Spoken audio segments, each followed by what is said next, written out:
when you're doing it solo, when you're doing it by yourself all the time, it there we go, and we're live. I'm just going to change up one thing on here, so I got to make this public so that I can get comments. So we also have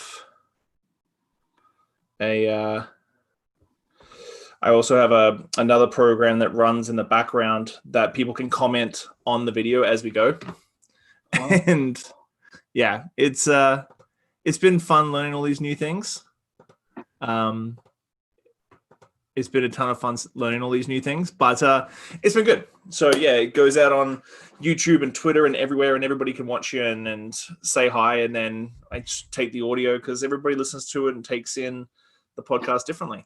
So I've always listened. So cool. So anyway, is there anything specific you want to chat about today? Because you sort of reached out and said, hey, like let's tee something up. And I always love that when it's, especially when it's friends, because sometimes for me, well, two things. Sometimes for me, there's people who I would not necessarily feel comfortable reaching out to. Obviously, you're not one of those, or that are such good friends that I would never even consider recording a conversation together, because that could always go sideways. Oh man, I just remember we chatted about it when you were in Singapore working with Misfits and Roxy, and schedule didn't allow for it at the time, but I love what you do and the conversations that we always have, and so always in the back of my mind thought I need to follow up on that and come back on that again, and so yeah, I just impulsively pinged you and said let's have that chat. So I mean, for me, we can chat about whatever you want. We can talk about the bars that we're working on. Yeah, I got some questions up my sleeve that I'm really keen on. I'm pretty sure you know which bar that you're working on right now that I'm really keen on. But let's kick it off. I usually like to kick it off with like an origin story, because the funny thing is we found out after we started hanging. I think we didn't link up until Tales like 5 years ago, and we connected that we grew up only like half an hour apart between Mulaney and, was it Cloundra? Yeah, you're a Cloundra boy. Coolum. Yeah, so we only grew up half an hour apart. So how did a boy from Coolum end up in Singapore with a relatively outside looking in, pretty prestigious job title and job? Yeah, like a lot of people in our industry, you kind of take stock and go, how did I end up here? But I think very similar trajectory to you, as where I grew up, a pretty touristy area. So there was a Hyatt resort in my small town, coastal community. My mother's side of my family have all owned pubs for decades and decades. So I was always surrounded by F&B to some extent. And then when I left high school, I purposely wanted to work in hotels. I remember watching the movie Casino and going, I want to do that. My mum got a bit worried. So then, when I was 17, I moved to Brisbane, so a couple of hours away, the big city, the big smoke, and was working small little odd jobs in cafes and restaurants. But then I got a job in a nightclub called Family, which I know you're familiar with. And it's crazy, during this COVID isolation period, a lot of Facebook groups are popping up, like virtual Facebook groups, like let's pretend we're at this club. And so there's this kind of this crazy 20-year family nightclub reunion group that's been created. So it's flooding back memories. Yeah, it's that's wild. Cool. Yeah. So I did a couple of years at this nightclub, and I was 18 at the time. Bit of a life-changing experience, like 1,500 capacity nightclub and all the things that go with working in a crazy nightclub like that.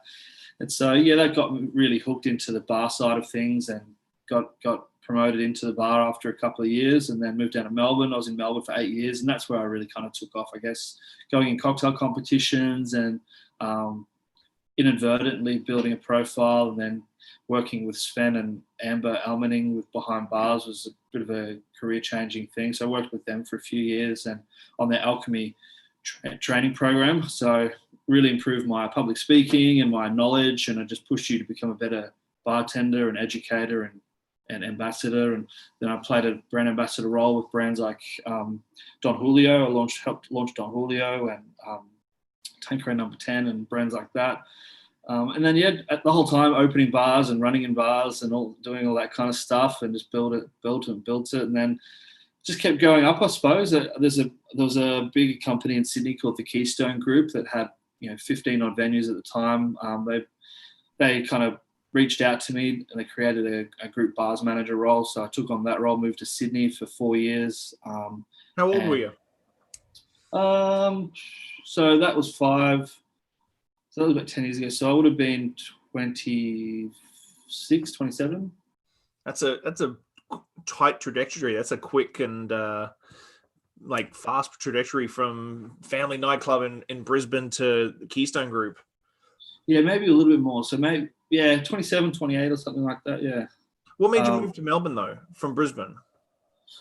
Well, to be honest, I working 2 or 3 nights a week in Brisbane at a nightclub and then partying the rest of the time, I basically burnt out. So I had to move back to the Sunshine Coast, to Coolum Beach, to my parents' place. I worked in a restaurant called Bistro C. It's still there. It's an institution in Noosa, beautiful tourist area. And I'd start work at 7 a.m. I'd watch the dolphins out the front. I'd make coffees and smoothies. So I did that for about a year. It was great, really kind of reset myself. And I had to get out of my hometown. And I had a mate, Nick Hadding, who I used to work with at family. He'd started work at a place called Ginger, which was a pretty famous, well-respected cocktail bar in Australia for almost 10 years. And so I've always been a little bit ambitious in that I know where I've wanted to work. I've always identified places that I've wanted to work and then kind of get after it. And so I moved down to Melbourne. I moved in with him. I didn't know anyone except for him and couldn't get a job there. Worked in restaurants and cafes for, not much money, and then finally got a job there. I worked there for 3 years, and that was another game changer as well. So just on a whim, really, I needed to get out of my hometown, and it was one of those situations. A mate called me and said, "You need to get your ass down here and work with me at this bar because it's amazing." And it took about a year, but I eventually ended up working there with him.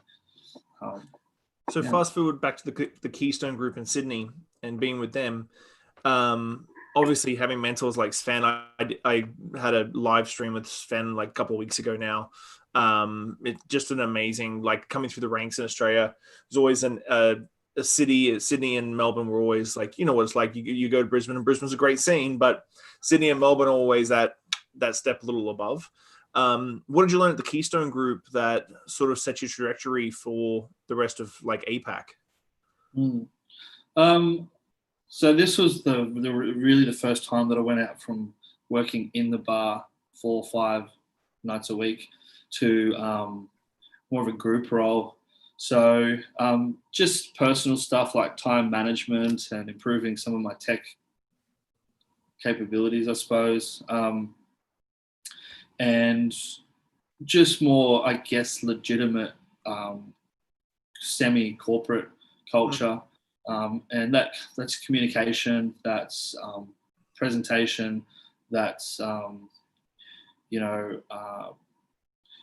how to run a meeting and how to be results driven and how to have outcomes and how to get the best out of different venues. And there's a bit of an art to working in a group capacity where you're sitting at head office and reported to our managing director. But then also you've got pretty high functionings and very experienced general managers and operations managers and bar managers in each of the venues. So I had 15 of those that I was dealing with. And so there's a lot of relationship management, and you have to deal with different stakeholders. And then they all wanted a new cocktail list at the same time, and they all wanted to do events at the same time and all that kind of stuff. And so, I had to deal with, I learned a lot in terms of that stakeholder relationship management and all that kind of stuff. And then just how to do a lot of work in a shorter space of time. One of my most proudest initiatives was a program called the Keystone Bartender Elite, which was a pretty grandiose name in retrospect. But we had a couple of hundred bartenders that I really managed. And we developed a pretty detailed training program, very much inspired by what I used to do with alchemy with behind bars. But then we layered on a lot of the kind of proper HR certified stuff. And, we did a level 3 business management course at the same time. So bartenders were learning about, caipirinhas, but then also learning soft skills to get a certificate, almost diploma level certificate. So I built this training program. I trained between 20 and 60 bartenders a week for 4 years. Then I developed some other trainers within the organization. We had this group of about 30 bartenders that were the kind of the guns from across the whole group. And we would do tours. We would go on overseas trips to distilleries and breweries and wineries. We did heaps of cool stuff, whether it was foraging or beekeeping or making our own glassware. So we had all these like cool, more elevated learning opportunities, which I'm quite proud of. And there was a lot of content that was generated that for the social medias and all that kind of stuff. And I guess the pinnacle of that is we created the 4 Pillars spiced Negroni gin. So that was a first ever bartender series that gin brand brought out, and that was a result of me using that initially as an education enterprise with my bartenders, and then it just turned into something a lot bigger. And now they're in like 50 countries, and they've won gold medal. My name's on the bottle, but that's about it. So I learned a lot about coordination and managing different people and stakeholders, managing up and managing down, and it was great. And also, I guess, working in an environment where we did have like a marketing team of 5 people. We had pretty high-powered operations team that, we had a pretty good inventory, stock take system, working with all the different departments that then serviced each of those brands or those bars. So I sat in my own team of 1 working with them. So, that was pretty good. And I still got to keep my toes in the water when it came to cocktail development and bartending. I'd still run events and get behind the bar for openings. Like we opened maybe 6 venues in the 4 years that I was there. So all the stuff that goes along with opening new venues and stuff. So I think a lot of young bartenders sort of poo-poo the corporate life. But to be honest, coming from Australia and then coming to Canada, I got a job at a corporate restaurant in Canada, which is a little bit different to what you experienced, but the systems and the overall overarching sort of mentalities of HR and that sort of thing, you don't learn a lot of the time in standalone restaurants. It's the corporate structure that sort of gives you it, but then you can apply it elsewhere. Before we go on, Grant Sini says, hi, gents, and so does Gakuru. Gakuru asks, can you ask Widge how uncomfortable he is asking for a Widge and Conic? Well, yeah, very, very uncomfortable. John clearly knows me very well. That's a whole nother surreal situation that I'm currently living. We are gonna get into it. So what made you make the move did you go directly to Singapore from Sydney? Yeah, so Zdenek, who a lot of people in this call will know, we worked together at Behind Bars. So he was in Sydney, I was in Melbourne, but interacted with each other quite a lot and always partied together when I was in Sydney or he was in Melbourne. Basically, he just gave me a call one day, and Proof and Company were going through kind of an evolution of their company and really firming up the business model, and they found success in what was happening already in terms of like this consultancy with this distributor model. And so they wanted to talk to me about heading up that team and putting more structure around it and actually kind of like really concretizing it. So he just reached out of the blue. I probably hadn't spoken to him in a year, and we had a couple of calls, and about 6 months later I moved to Singapore. And how was the culture shock for you? Everyone just straight away has these, particularly back then, their own perceptions and misconceptions around every other country in the world, of course. But when I said I was moving to Singapore, straight away they're like, oh, it's so expensive and there's so many rules and all that kind of stuff. It is quite a conservative country, but it's really, the standard of living here is just fantastic, and it's not wildly different from Sydney, to be honest. Sydney's a pretty good place to live as well. And it's also expensive. So there were some adjustments around, like, it's just a different culture and different way of doing business. So, but it wasn't like moving to, like the heart of Africa or Western China or somewhere like that. Like English is the first language here. Like everything's kind of the same. The road rules are the same. Public transport's pretty much the same. The martinis are the same. So like I adapted pretty quickly to answer your question. So how long have you been in Singapore now? 5 years. Oh, wow. Wow. Yeah. It's a good tenure. And so how have things changed in your role since you came to Singapore? Because I remember you telling a story about designing like the big gin tower at Atlas. And then, of course, we've talked about Widges Gin already and how someone named a gin that you helped create after yourself. How has your role changed since you came to Singapore? Because Proof has grown exponentially in the last 5 years. Yeah.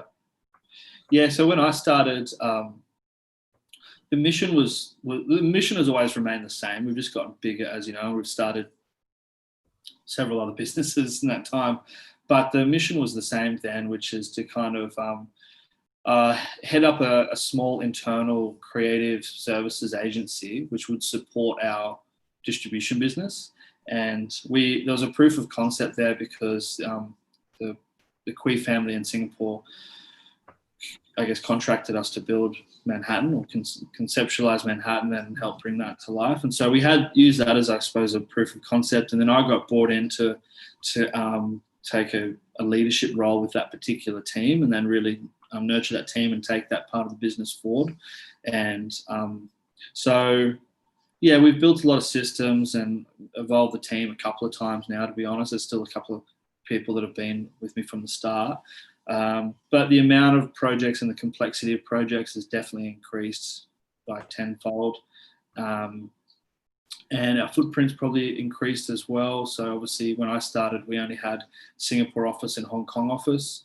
And we had done some small projects in places like Bali, for example, but nothing significant. And now we've done dozens and dozens of projects. We've got about 35 projects live right now.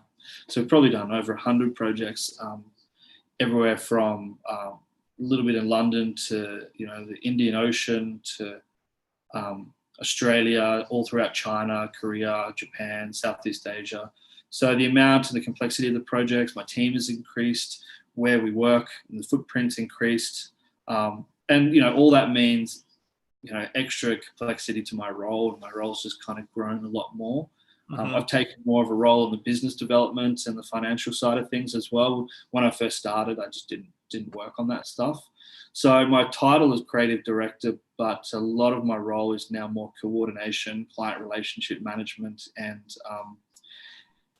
some of the budgeting stuff. And, I probably take on more of a business manager. Like I'd love to have a business manager that sat next to me and did all that kind of stuff, but I just can't.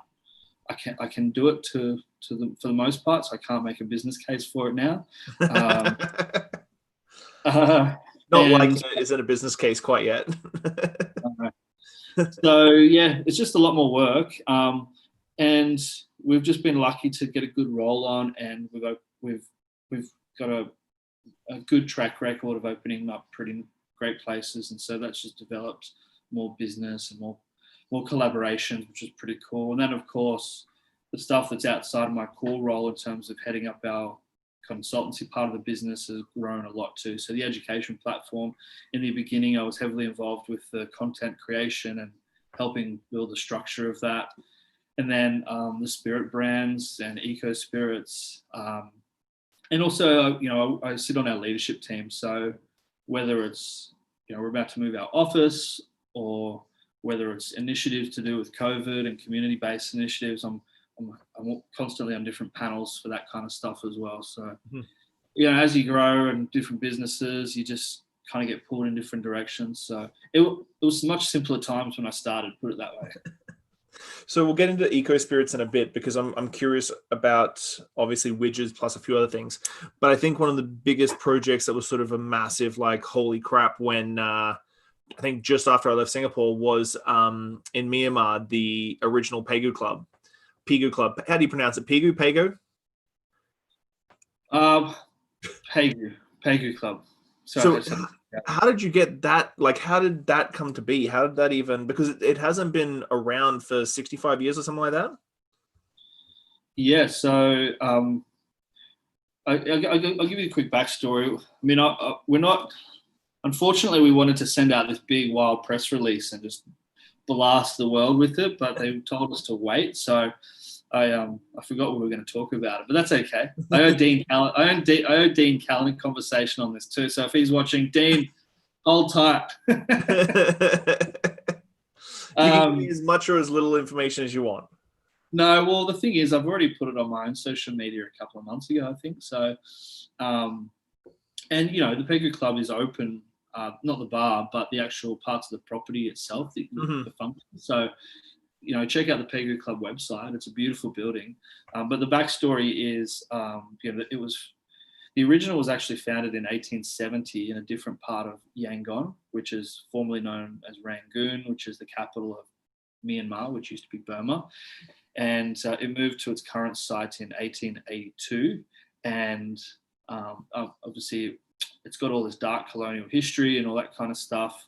But then, you know, Prince of Wales went there in 1920. They built more onto the site. It's this sprawling, beautiful property full of these huge mango trees, beautiful buildings. It's not classic British colonial architecture. It's actually more Burmese architecture. So there's native teak woods that have been used. It's almost a completely wooden structure. So it's almost about to fall over, to be honest.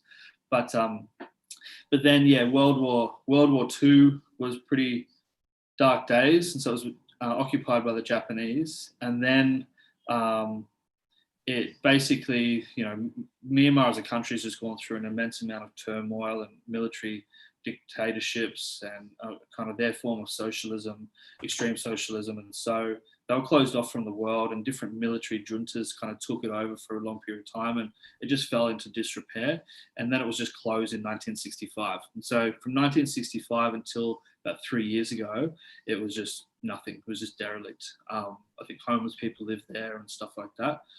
Zdenek, actually, maybe 5 or 6 years ago, he was like muling in bottles to an account of ours who ran some bars in the city, and he actually went there and broke into it and kind of walked around this like derelict historical site. And he tells me he actually took a piece of artifact from there and gave it to someone. But it's okay because now we're working on it. So then the government, you know, the city's going crazy. There's so much construction there. It's very poor, but, you know, high GDP growth. Some of the major hotel brands are opening there. Rosewood recently opened. So I'm married to doing some more work there over the next 5 years. So the city's really coming up. And so this family won a 99-year lease, I think it is, for the property. They're a private family conglomerate. They own lots of other industry, and they're bringing it to life. And so there's going to be a lot more happening there, not just the Pegu Club bar. There's going to be several other F&B outlets, mixed use, maybe some kind of members club, all that kind of stuff. So it's a pretty big project, but an immense opportunity. Like the Pegu Club bar itself, it's a beautiful building. It's a beautiful room inside the building with this beautiful, really grand, ornate staircase. Still has the original floorings, the original skirting and flourishes on the wall. So the interior design is basically just going to bring that back to life, and it's going to be beautiful. And, you know, we want to celebrate the Pegu Club from New York. I've reached out to Audrey, and we really want to champion the country because it's been through a lot of turmoil over the last, 100 plus years. And so the family is actually Burmese, and they want to use this as an opportunity to open up the Pegu Club to the people of Burma, look at Burma of the future and celebrate what's happening in the country, the good stuff. And it's going to be a really special project to be a part of. But how did we come about it? So I mean, yeah, we've got a good reputation, particularly in Asia, and we worked on a members club called 1880 in Singapore, and yeah, so we consulted on that with Timothy Alton Studios, and the owners of the developer are members there, and our CEO is on the board of the members club, and we just drink there all the time. And so I think we got connected through that, and it's just a bit of networking. And then they reached out to us, and I did a site visit and spent a few nights in the city at the beginning of this year or end of last year. So yeah, dream project. We can't wait. It's kind of one of those like cocktail meccas of the world. There's genuine history there, and we look forward. It seems just keep going from strength to strength. Like Manhattan, Atlas, Raffles, Pegu Club. Like you're literally touching on some of the best bars in the last 100 years in the APAC region. And I'm looking for. I saw the pictures that you posted on social media, and I looked at them. I was like, man, that's like a dream job. Like there's not many places in the world that you can say, so like your Raffles in the Singapore slang, that you can bring back to life and bring back the actual club that namesake for the drink. Yeah, 100%. We Raffles is a special project to be a part of as well, of course, but very complicated because of the iconic importance to Singapore. And it was like way over time and all that kind of stuff. But, I'm so proud, just that one cocktail. So, we worked on multiple outlets there, and everything from music briefs to bar design to all this other stuff. But just with the Singapore Sling cocktail itself, we got an opportunity to pull it apart and then pull it back together. And we didn't change the ingredients. We just improved the ingredients and adjusted the recipe. Prior to us being involved, it had 150 milliliters of pineapple juice. And so, just by putting in Widges Gin, of course, and, dry Ferran Curacao, and Crawley made a pomegranate syrup for us, and Scrappy's made a special Malacca straights bitters for us. We've gotten the cocktail, I think, as best as we can. I'd like to add more gin, of course, but we're not allowed to add more gin. So we've gotten it pretty close to what I think is the best possible Singapore sling. And also, we incorporated eco spirits there about a year ago. So I don't know what the number of bottles are that we've saved, but tens of thousands of spirit bottles have been saved from landfill. So there's a really good environmental story there. We took out the straw. We've improved the ingredients. We've stopped single-use glass going into it. So pretty proud of that component of it too. So that's a good segue, actually. Let's lean into eco spirits, because it is the first of its kind in a way that it's not just bulk. I'm going to use the word crap, like bulk crap that you would get and in the 20-liter drum of, and no name sort of brown paper bag sort of gin or vodka. And eco spirits, you've basically created an example that you guys have developed together. So I know that your tequila, you've got your whiskey, you've got Widges, TNT for the vodka, and you've developed your own brands to go into. I think the only one that you don't do is the Plantation, right? The Plantation is a collaboration. But right. When you were like with Widges, I know that Widges came out before Eco. Was it always going to work in parallel that Widges was getting created to be an eco spirit long term? They're pretty, what's the term? They're not exclusive to each other. So we started this journey by wanting to create spirit brands before we knew about eco spirits. And then throughout the process of creating the spirit brands, we realized there's a great opportunity there, not just from a commercial point of view, but from an environmental responsibility point of view. And it just naturally all just kind of worked with each other. The brands all come under a banner of True Believers, and Eco Spirits is its own brand and its own company, to be honest. We're all kind of working on them at the same time at the moment, but you'll see more and more they'll really be separated, I guess, from a brand perspective from Proof and Company, and then even from each other. So Eco Spirits is a piece of kind of a system and a technology that's really meant to be looked at on its own. And the spirit brands are also meant to be looked at on their own. But of course, those spirits Eco Spirits exclusively uses those spirits through its system. There'll be like different examples, local examples, where we might put in a local craft spirit to service that particular market. Maybe a gin in Shanghai or Australia, for example. But yeah, to answer your question, the spirit brands are definitely individual identities and have their own brand values and brand identities, and will have their own brand plans that will be rolled out over the next couple of years. And so Eco Spirits as its own brand will be as well. So we developed the idea to create the spirits, and then we realized we needed to improve the way that those spirits were delivered to our customers. So for people who don't know, what, because in APAC, Australia, I'm pretty sure Europe so much, there's been a lot of talk about it. Of course, I'm plugged into it because of yourself and Singapore and that sort of thing. In North America, most people haven't heard about Eco Spirits, I think. What was the sort of mantra and methodology behind creating Eco Spirits? So, you know, we've had structural engineers, brand people, some really talented people from an engineering point of view and more operational point of view, combined with people from the bar industry like myself and Zdenek, combined with people that head up our distribution business and coming at it from a business case point of view, to branding people and graphic designers and art directors. So there's been like a significant team all working on this, particularly Neil Gaby and his team, you know, getting these eco tapes made. So what was the origin story behind Eco Spirits? You know, we realized that we developed these spirit brands, and for us it was a commercial thing. You know, we wanted, our company is based around independent spirits, and they have a high price point. So products like a St. George, which we represent, or Michter's or Mancino, the whole Maison Foron portfolio, they're beautiful products, but a lot of bars, particularly in our markets, just can't pour them or can't use them as cocktail pours and stuff like that, which is okay. They're beautiful crafted spirits. They're at a certain price point. So we always thought it'd be good for us, bring the world of our definition of craft spirits to the light of day from a price perspective. And once you get to a certain price, that means you then expose a greater number of people to what we consider high quality spirits.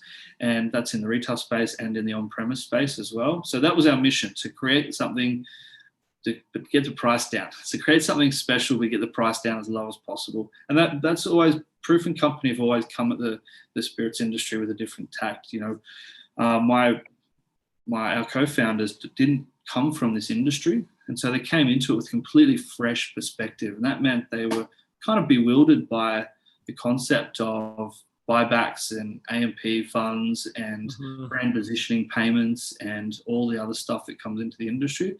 You know, they just thought, give us the best possible product for the lowest possible price, and then support through advocacy and, you know, expertise and stuff like that. So we took that same approach when coming out with Eco Spirits, get the best possible product, go to the leading experts in the world to make it for us that we respect, and then let's try and work on the engineering of the cost. So then we thought, okay, well, how do we ship it cheaper, and how do we work on the packaging and the bottling cheaper? Because, you know, 60-70% of that bottle, the cost of it is going to be the packaging and the logistics. So we realized, okay, let's try and minimize all that stuff. That's going to get the price down. But then we realized also 60 or 70% of the carbon emissions that come from this bottle and the water usage and the waste from this bottle is also from the logistics and the packaging. It was a kind of like a eureka moment. We're like, well, this is actually potentially, this is terrible for the environment. Like billions of spirit bottles are being used every year. And then we think about, you know, a bottle of tequila. You know, you've done many training sessions, I'm sure, on agave spirits, and you think this agave plant takes 6 to 10 years to cultivate. It gets harvested by hand, and all the love that gets put into the production of the tequila, and then a bottle gets hand blown, which I've done with Fortaleza. Then it gets shipped to a dive bar in Melbourne, and people just shoot it and then throw the bottle in the bin. You're like, that seems it's really wasteful on so many levels. Not just like the beautiful liquid and all that stuff, but the waste. And so we thought, well, why do we need all these glass bottles? And so it just was this eureka moment. We thought, okay, we can bring craft spirits to the world in a more competitive price. And this environmental story is actually the bigger story here now. And so we thought, okay, well, we now want to create another brand, which is Eco Spirits, and a whole nother piece of technology. And there's going to be a tech element to it integrated a lot more. And this closed loop system. And it's a very ancient system actually, but just by putting in some better technology and some better hardware eventually, which will be software, we can actually create almost 100% no single-use glass system and a closed loop spirits distribution system. And that's the big story now, and that's what we're focusing on. And how are you going to spread, because based on legislation in the US and Europe and Australia, how are you going to spread the Eco Spirit sort of brand worldwide? Is there sort of a game? Obviously there is a game plan because it's you guys, but how are you going to tackle individual markets when there's so much legislation? Once you get out of the leniency of Singapore and the leniency of Australia, it gets really difficult. Yeah, well, I wouldn't say Australia is lenient, but yeah, every country has different rules and laws, of course.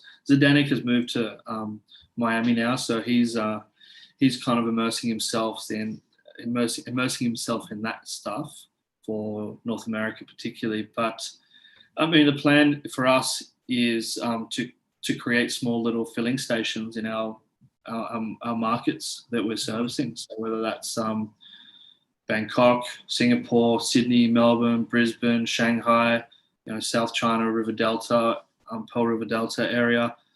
So yeah, it's really dependent on having those, what we call an eco plant. And so bulk spirits would get delivered to an eco plant, and then it would be bottled into a 4.5 litre eco tote, or into a traditional 700 ml bottle. Mm-hmm. And then that would be a distribution point basically. And then that distribution point then gets used as a refilling station. And for the people that don't understand it, because I know sometimes it might come across as like a bit ambiguous, like Eco Spirits. Eco Spirits is not a product. It is a product, but it's not a liquid. It's not an actual spirit itself. It's a technology and it's a closed loop system. Okay. But you do need product, whether it's Widges Gin or whatever other spirit, is the actual liquid that's going through Eco Spirits, which is the system and the technology itself. Mm-hmm. So, if we take a large format spirits, so 200 litre vat of Widges Gin gets delivered from, Langley Distillery in Birmingham to an eco plant in Melbourne. It then will get filled into a 700 milliliter bottle, such as this, and then or a 4.5 litre. That will then be delivered to a bar or a restaurant or a nightclub or a hotel. The Eco Tote, which is a 4.5 litre, sorry, I don't have one of those, it will be kept in the back of house area. And instead of buying 6 bottles of spirits, you'll buy one 4.5 litre glass tote wrapped in a beautiful metal case that comes with a kit so you can refill your bottles. Mm-hmm. And so you'll refill your 700 milliliter bottles for your bar, for your back bar shelf or your rail. So it's still customer facing and bartender friendly. And yeah, instead of buying a case that's got a cardboard box and the divider and all the printing and packaging and 6.24 of these bottles and all that stuff, you're just buying one. And once you've run out of the 4.5 litres, we pick it up, desterilize it, refill it, and then drop it off again. Wow. So going to Widges, now that we've done the ambiguous plug of Widges Gin, what was the driving force behind? I know that you've been a bit of a ginsmith, and how many gins have you helped create now over the last couple of years? I think 5. This would be the 6, I suppose. So 4 pillars. We're just about to launch Terai, which is an Indian gin. St. George, 4 pillars, We worked with Philip Moore in Sydney many years ago. Worked with West Winds a little bit, 666 vodka a little bit. So yeah, a few. So that was the driving force because you love gin, and the great thing is that one, I love doing the podcast because I get an opportunity to chat to friends or people in the industry who I look up to. But I think my most eye-opening experience with you was actually in Bangkok. Just randomly, I had to reset my visa for Singapore, and I had to do a 2-day trek to Bangkok, and randomly saw you on Facebook and attended a gin seminar up in that big high bar in Bangkok, and it really opened my eyes just to your pure, like, really deep down knowledge of the molecular structure of ingredients as they go into gin and how they behave and all that stuff. So what was the driving force for you to create a gin? Now I know, and you can tell me this if this is wrong, I know that you weren't setting out to make a Widges Gin, which is your nickname, but what was the driving force in doing a gin for Proof and Co? Yeah. So there's two parts to that, I suppose. The first part is the liquid and the gin itself, because clearly there's so many gins around the world. Like, does the world need another gin? So we had to really think hard about what the world needed. We were always going to launch a gin for the reasons that I mentioned before, but what was it going to be? Like, it had to be useful, it had to be appealing. It couldn't just be another gin. We definitely didn't want to do some Southeast Asian inspired gin or something really wacky. At the core of our business is servicing bars and beverage programs and talking about bar community. And so it had to be something useful. So for me, it had to be a London dry gin, and it didn't need to have anything too crazy in there from a botanical perspective. It just had to be what I call elevated. I know that's a cliche, but it just had to make the classic gin cocktails of the world and gin drinks of the world elevated and a bit better. And I actually learned through my experience working on the Four Pillars gin and setting up gin bars such as the Rook in Sydney and obviously Atlas, just being immersed in gin so much. And I knew that I wanted to be able to really pick this gin when I made a Corpse Reviver #2 with it, or a White Lady with it, or even a Negroni or a Hanky Panky with it. So it wasn't so much about trying to come up with this crazy foraged gin or exotic Southeast Asian botanical gin or high proof or barrel aged. There wasn't any gimmick per se to it. Not that I don't like those gins, I love those gins, but we just needed to come up with a kick-ass cocktail pour London dry gin that just had an extra whack of botanicals so you could smell it and taste it with the world's great gin cocktails. That was the kind of mission. So I went down that path. Then I looked at a lot of cocktails and all that kind of stuff, and realized there's a heavy orange component in a lot of classic cocktails, whether it's the orange liqueurs and modifiers that you might get in cocktails like orange bitters in a Knickerbocker martini, or orange liqueurs in a White Lady or Corpse Reviver, all the way through to the orange components of vermouth in a Negroni or Hanky Panky or Martinez. So, and then it also comes through in other food products that everyone is very familiar with, whether it's Earl Grey tea or cleaning products, or it's in a margarita. Orange is actually it's kind of like the vanilla of the fruit world. It's kind of everywhere when you start thinking about it. And I thought there's an opportunity there. And I'm not the first one to do it. I was researching orange gins when we worked on, when we first opened the Atlas, and we eventually made a kind of modern orange gin with St. George. But I knew that I wanted to have a big whack of orange and citrus to really brighten and elevate this particular London dry gin. And then we had to counteract that with extra juniper and lots more coriander seed. And then we added cardamom to kind of bridge the gap between the juniper and the citrus qualities. So I had this concept in mind even before I started playing around with it. Did some really rudimentary blending sessions and whatnot at home, and then went over to the experts at Langley in Birmingham and spent a whole day with them getting rotten drunk, doing these experiments, and they were pulling down all their samples and all their different schedules, and And they kept saying, like, we feel like that's too much orange. I said, no, more orange, and then add something to counteract the orange. So yeah, I think we've achieved it. The feedback's been really positive, but yeah, we didn't just want to create another super premium exotic gin. This is really meant for bartenders. It's meant for gin enthusiasts, and it's really meant to elevate the world's great gin cocktails. It's not meant to have a super fancy, expensive bottle that sits on the back bar. It's not a duty-free brand. I mean, it is in duty-free, but it's not a duty-free brand. It's really meant to be a bartender's brand that sits in the well, sits in the cocktails, and actually just gets used as much as possible, of course. And I don't mean that from like a selfish point of view. I mean, like, it's meant to be used. It's meant to be played with in cocktails. I think that's sometimes the downfall for super passionate people. Like, we have 80 distilleries here in the province in BC, so like 80 craft distilleries in the province. So you get these sort of super eclectic, crazy gins that you're like, well, I'll use this for maybe one specialty cocktail on the menu, but it's not going to be a plug and play into a White Lady or a Negroni or something like that. And then you get the super easy drinking gins that take off because you can put it in everything. Like, a lot of gin makers, I find they go, this tastes great by itself. I'm like, yeah, does it taste great with tonic though? Or does it all the cardamom come out when you mix it with tonic? Yeah, 100%.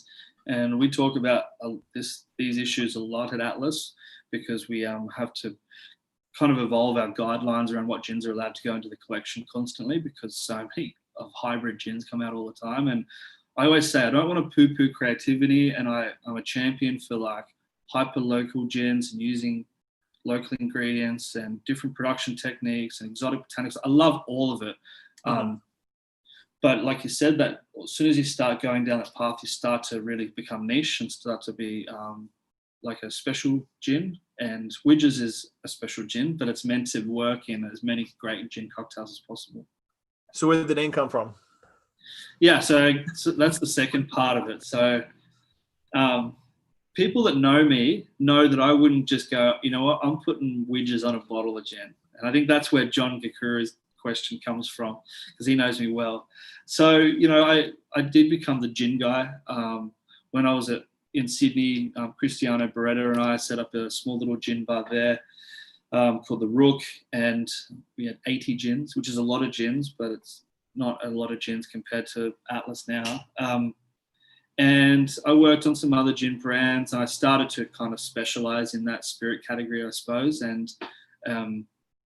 when I came to Singapore, I already had a bit of that reputation, and we got the opportunity to work on Atlas, and pretty quickly we decided we wanted to turn it into a center of appreciation and learning and excellence around the world of gin. We had this beautiful tower to fill as well. So it was just a perfect opportunity. You know, I fit really naturally into that role, and worked with our team. We had a big team that worked on Atlas, plus obviously the Atlas team, all the way from ownership to the opening team, with other consultants. And it just really solidified my reputation as the gin guy when I started Juniper Society and helped curate the gin collection, whether it's the procurement process or creating the guidelines.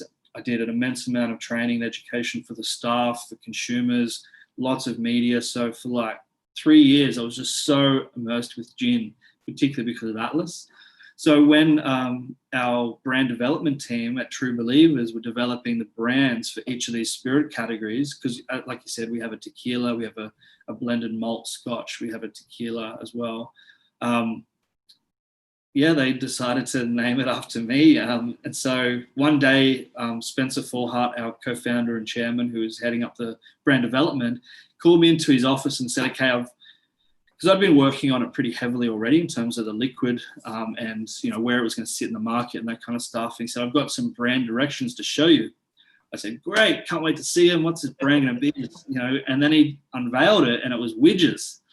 I was like, that's a really weird prank, like weird flex, you know, like I feel like that's a waste of Preetika's time. She's had to go, because it was also like a set of digital collateral. So they'd created like notepads and bottles, and I think there was also like a New Balance shoe that had a W on it, and like it had been really thought through in terms of the color palette, the typography and all that kind of stuff. And I was like, I mean, it was a surreal moment. I didn't know how to.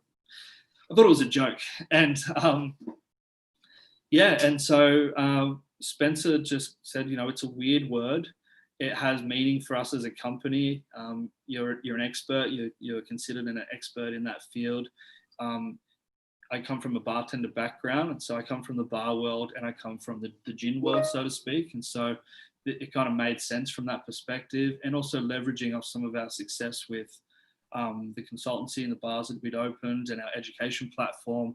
It just made sense. But he did say, it's going to be partly inspired by you, but this is not a brand that is all about me. This is not me in a bottle. This is not, there's other brands out there which talk about family history or true origin stories or people's deep passion because, they're into botany or they have a family recipe or something like that. It's not that kind of brand.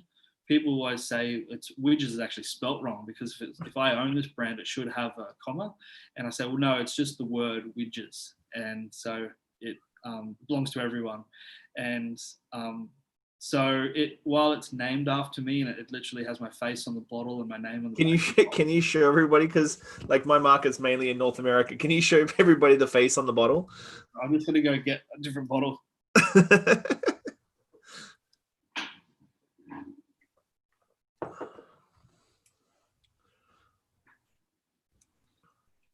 So this is the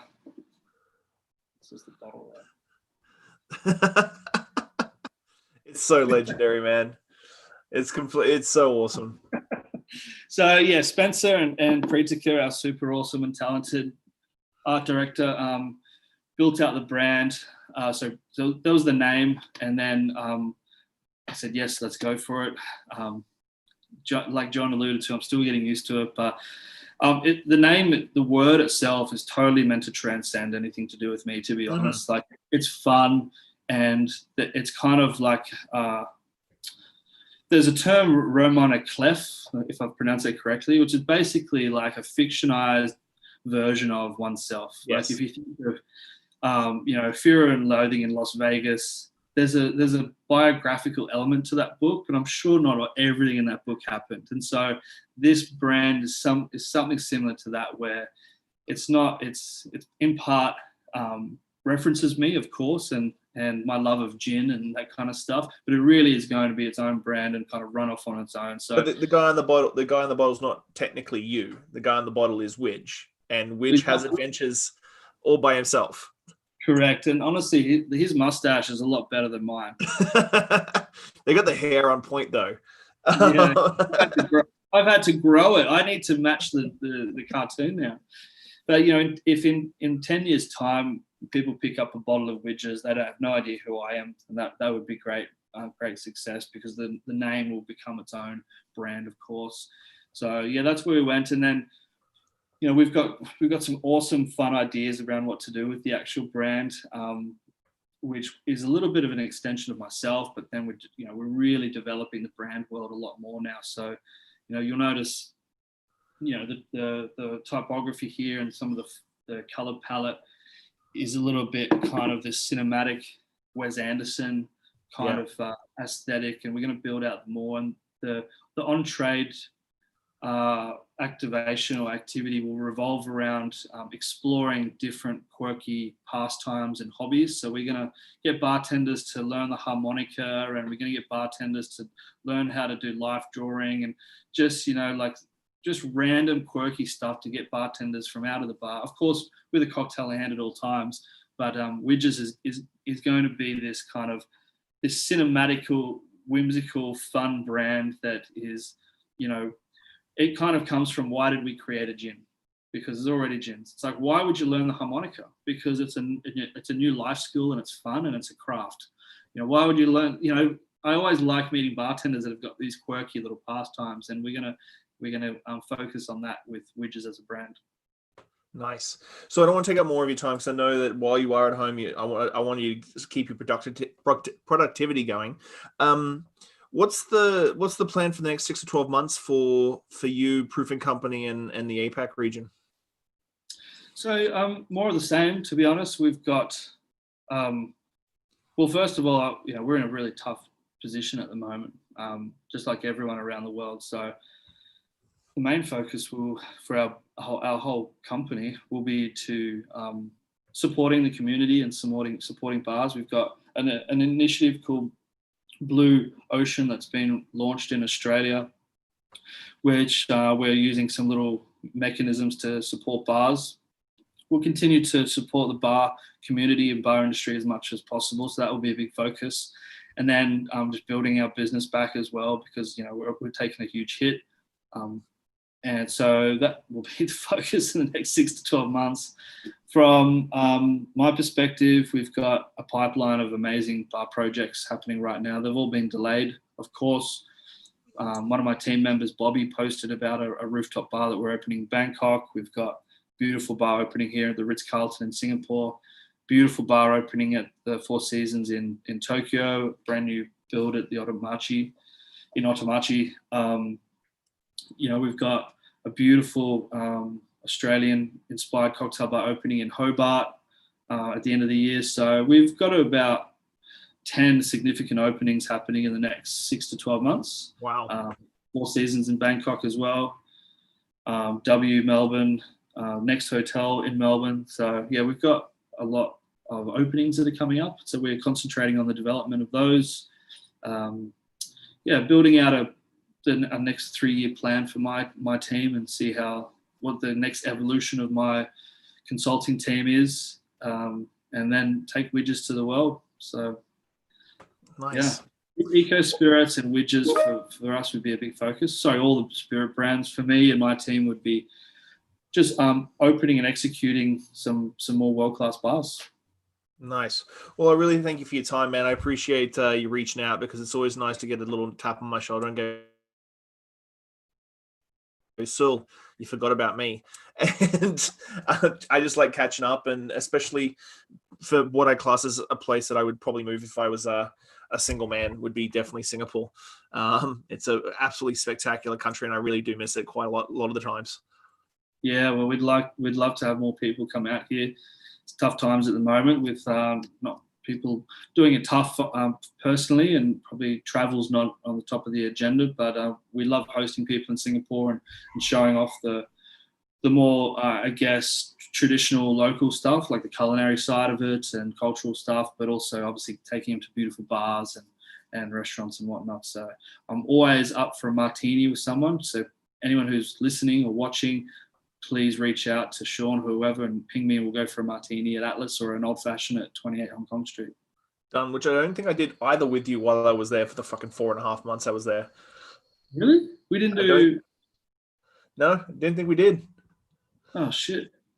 Oh, well, we had a lot of beers together watching the State of Origin. Watching the State of Origin, we had a lot of beers together, but it was one of those whirlwind tours. But thanks again for your time, man. I really appreciate it. No, thanks for having me, Shawn. All the best. Be safe and speak soon.